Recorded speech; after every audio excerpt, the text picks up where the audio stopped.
shall be designed and executed by startups themselves. Later in the speech, I shall deal with taxation matters of the startups. So, Stand Up India scheme has delivered enormous benefits.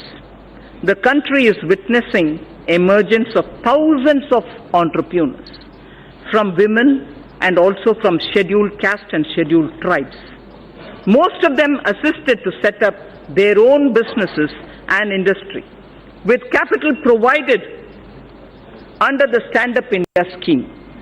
Considering the beneficial results of the scheme and strong demand for its continuance by the SC and ST communities themselves, the scheme would now be continued for the entire period coinciding with the 15th Finance Commission, that is 2020 to 2025.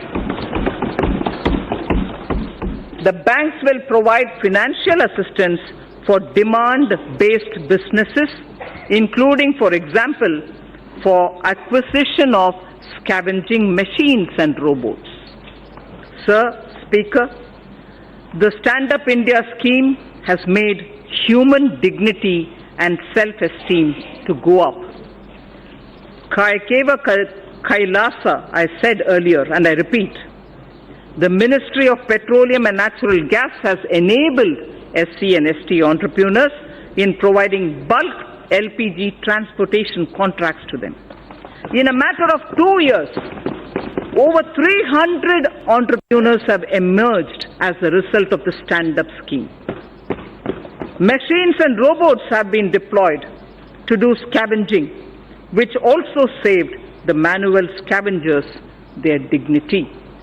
The synthesis between stand-up and start-up, with commercial banks playing the catalyst, has brought this transformational change.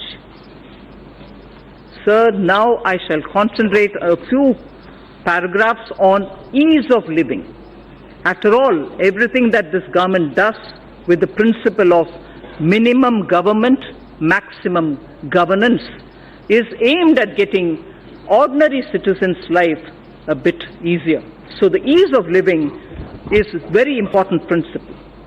This government aims to bring greater ease of living in the lives of its citizens. Digital payments are gaining acceptance everywhere, including by the government. Use of technology is an effective way to ensure this. Pradhan Mantri Shram Yogi Mandan was launched on 5th March 2019 by the Honorable Prime Minister in Ahmedabad.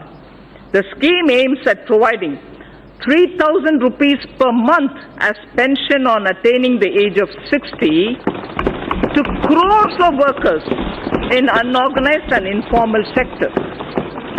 About 30 lakh workers have already joined the scheme. For good quality of life and ease of living, maintaining a cleaner environment and ensuring sustainable energy use is absolutely vital. A program of mass scaling up of LED bulbs for widespread distribution at household level was taken up, resulting into massive replacement of incandescent bulbs and CFLs in the country. Approximately 35 crore LED bulbs have been distributed under the Ujala Yojana, leading to a cost saving, and this is very impressive. I request through you, respected Speaker, that all members present here listen to what cost saving has emerged because of the LED bulbs.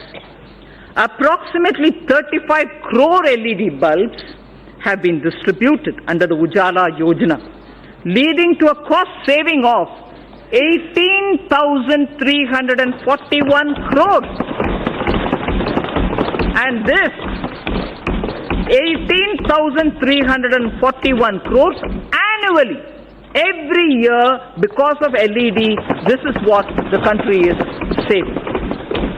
It is going to be free of incandescent, India is going to be free of incandescent bulbs, and CFL use has already become minuscule.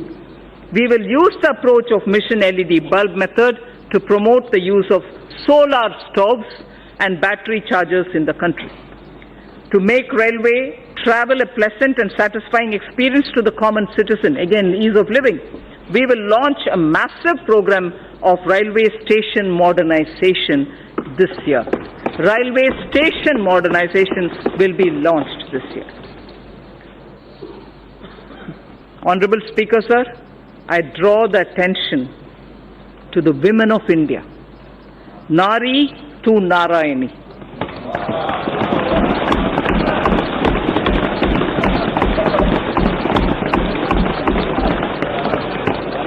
We believe, obviously this country's tradition has been Nari to Narayani. Swami Vivekananda, in a letter to Swami Ramakrishnananda, had said, "There's no chance for the welfare of the world unless the condition of women is improved." I repeat, there is no chance for the welfare of the world unless the condition of women is improved. It is not possible. It is not possible for a bird to fly on one wing. Swami Vivekananda's words. This government believes that we can make progress with greater women's participation. In India's growth story, sir, I would like to draw your attention. In India's growth story, particularly in the rural economy, Gramin Arthvyavastha mein, the role of women is a very sweet story. ग्रामीण अर्थव्यवस्था में महिला की भागीदारी एकदम एक सुनहरा कहानी है. This government wishes to encourage and facilitate the role of women. Gender analysis of the budget aimed at examining the budgetary allocation through a gender lens has been in place for over a decade. I propose to form a broad-based committee with government and private stakeholders to evaluate and suggest action for moving forward. There is no segment of human life where the contribution of women is not significant. There is no segment where the contribution of women is not significant. This government firmly believes that the socio-economic transformation that is taking place, particularly in the last decade, India's women's role and leadership is distinct. The recent elections have shown record turnout of women voters at par with men. Record turnout of women voters at par with men. We also have a record number of 78 women MPs here in this House. This reinforces our approach of going beyond just women-centric policy. I repeat, this reinforces our approach of going beyond just women-centric policy making to building women-led initiatives and movements. This government, Speaker Sir, has supported and encouraged women entrepreneurship through various schemes such as Mudra, Stand Up India, self-help group support and so on. In order to further encourage women enterprises, I propose to expand the Women SHG Interest Subvention Program to all districts in India. Furthermore, for every verified woman SHG member having a Jan Dhan bank account, for every verified woman SHG member having a Jan Dhan account, an overdraft of 5,000 shall be allowed. Again, one woman in every SHG, which is spread all across the country, one woman in every SHG will also be made eligible for a loan up to 1 lakh under the Mudra scheme.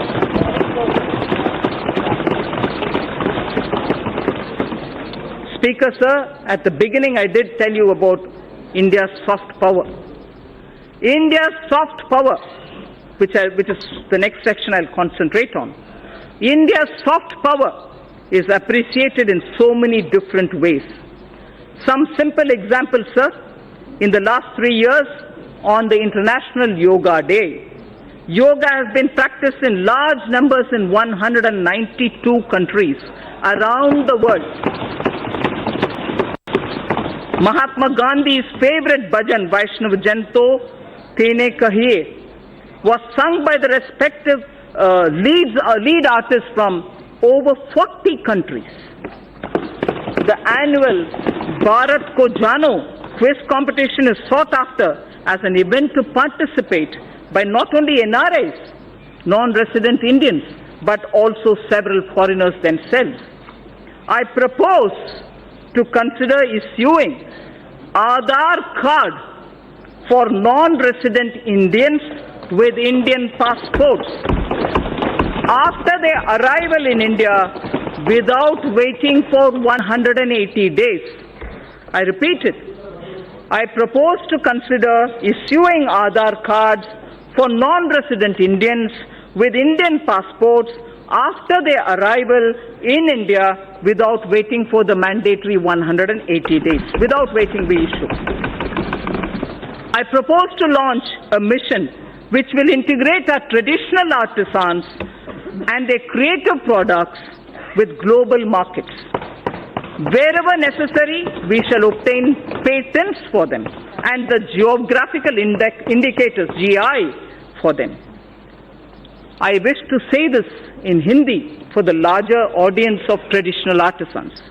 इस उद्देश्य से मैं इस गरिमामय प्रांगण से पहली बार यह घोषणा करती हूँ कि हम भारत के सृजनात्मक उद्योगों को अर्थव्यवस्था से जोड़कर